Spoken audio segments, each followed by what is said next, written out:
Vsi okrog sebe iščemo nove informacije. Takšni smo že po naravi. Včasih nove informacije poiščemo na spletu ali knjigah v knjižnici, spet drugič za ta namen obiščemo prireditve in izobraževalne dogodke. A največkrat se izmenjava informacij v maternem jeziku zgodi sama od sebe. Med preprostimi pogovori v obliki nasvetov in priporočil. Med sabo se skušamo sporazumeti, a najprej se moramo sploh razumeti. To je mogoče, ko govorimo isti jezik. Sodobni svet postaja zapleten, na vsakem koraku se moramo sporazumevati, pogosto potrebujemo uradne informacije, včasih, ob večerih, pa preprosto in iskreno tudi z besedami izrazimo čustva svojim najbližjim. Vse bolj pomembni pripomočki postajajo računalnik, digitalni fotoaparati in pametni telefoni. Vse več rabimo tujega jezika. Več moramo sodelovati z drugimi in se povezovati, ob tem pa spoštovati drugačnost. In vsak dan seveda iščemo priložnosti, kako svoje znanje unovčiti. Sodobni svet ponuja in hkrati zahteva nova znanja. Najbolj ključna so razdeljena v 8 temeljnih zmožnosti. Zdaj ta prvi občutek, da ko ga dobiš, ko res ugotoviš, da ne obvladaš jezik. Kako bi rekla, kako se počutiš? Težko. Tisto je tam, vhod, 5-trokotni stolp. Pentagonal tower. Aha, čakaj malo. 5-trokraki stolp. Das ist sowas wie 5-eckiger Turm. Aha, čakaj. 5-trokraki stolp.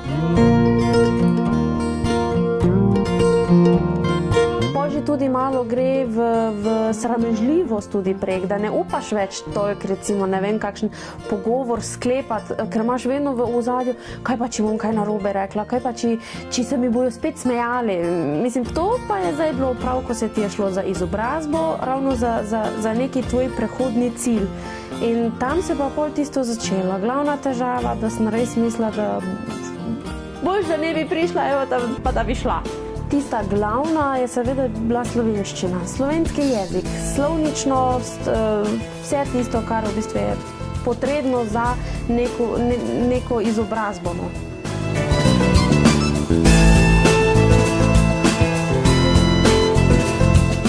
Temeljna zmožnost sporazumevanja v maternem jeziku. Predvsem mislimo na sposobnost izražanja in razumevanja v pisni in ustni obliki.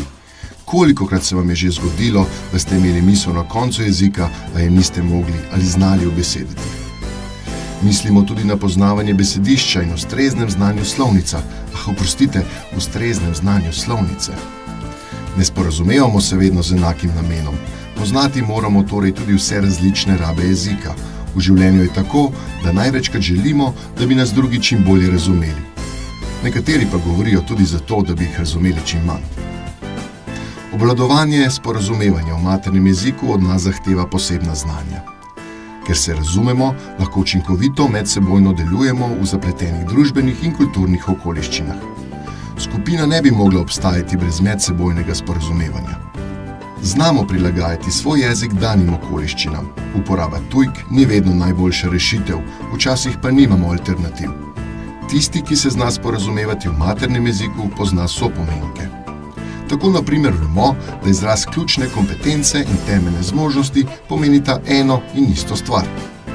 Včasih najmočnejša sporočila sploh niso izražena z besedami, a vsako sporazumevanje ima v sebi skrit nek namen.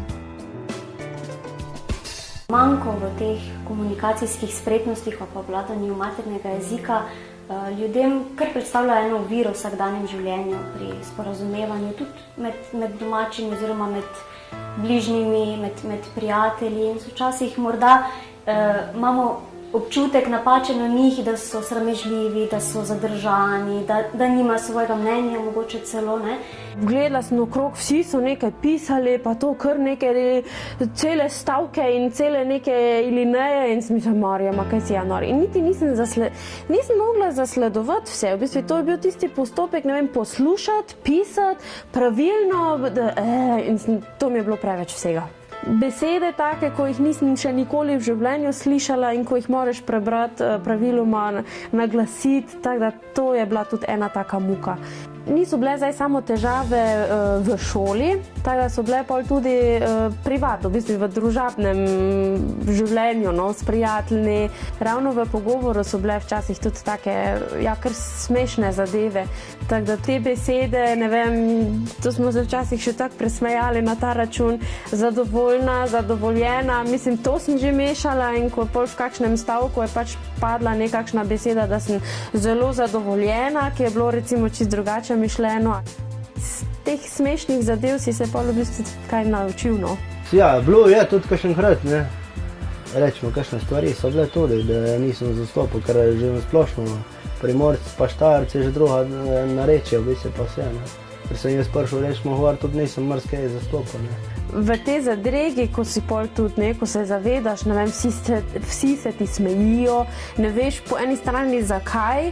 Je spet tak karakter, ki ne lik, da bi, rečemo, ko bi rekel, za vsako stvar, da bi kaj zamirila, bilo kaj, ne. In pol recimo na samem bolj, da sem pol vprašala recimo sestrično nekaj, ravno ti je bilo narodno pač pred vsemi, kaj pa je bilo, mislim, kaj je zdaj to tako smešno? Obvladanje tega jezika, kamor se odločiš, da boš v bistvu živel, je kar tista prva glavna zadeva, ko moraš jo v bistvu znati. Ravno ali so kakšne uradne zadeve za reševati, ali ne vem, tudi pisno, razumevanje, mislim, vse to, ko se pol v bistvu se ti skupno bere. Tako da to je tista prva točka, ko jo moraš znati. Znanje materinega jezika ni samo poznavanje slovnice, poznavanje posameznih besed, ampak je veliko, veliko več. Poznati moramo vse odtenke jezika.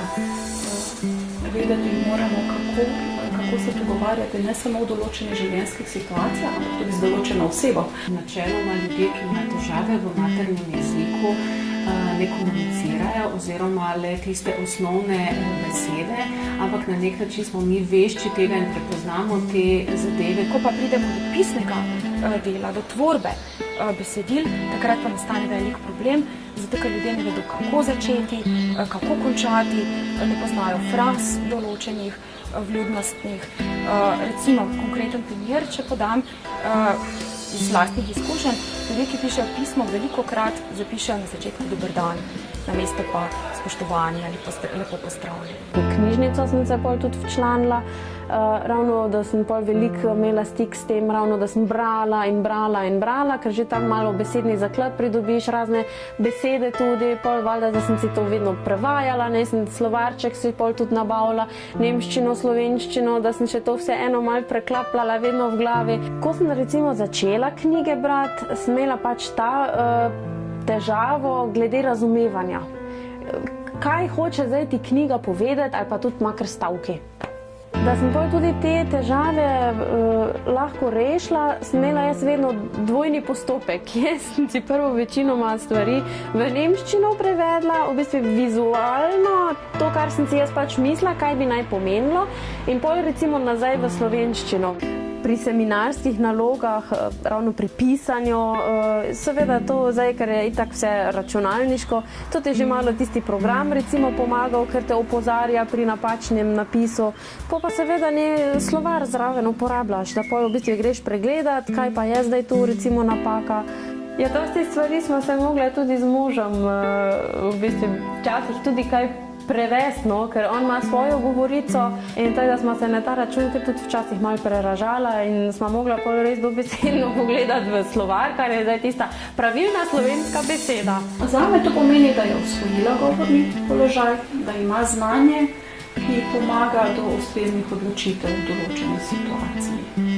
Slovenščina mi lepše zveni, je tako bolj, kak bi rekla, kot neka taka poezija, ker je taka mehka, taka, ne vem, taka lepa v glavne.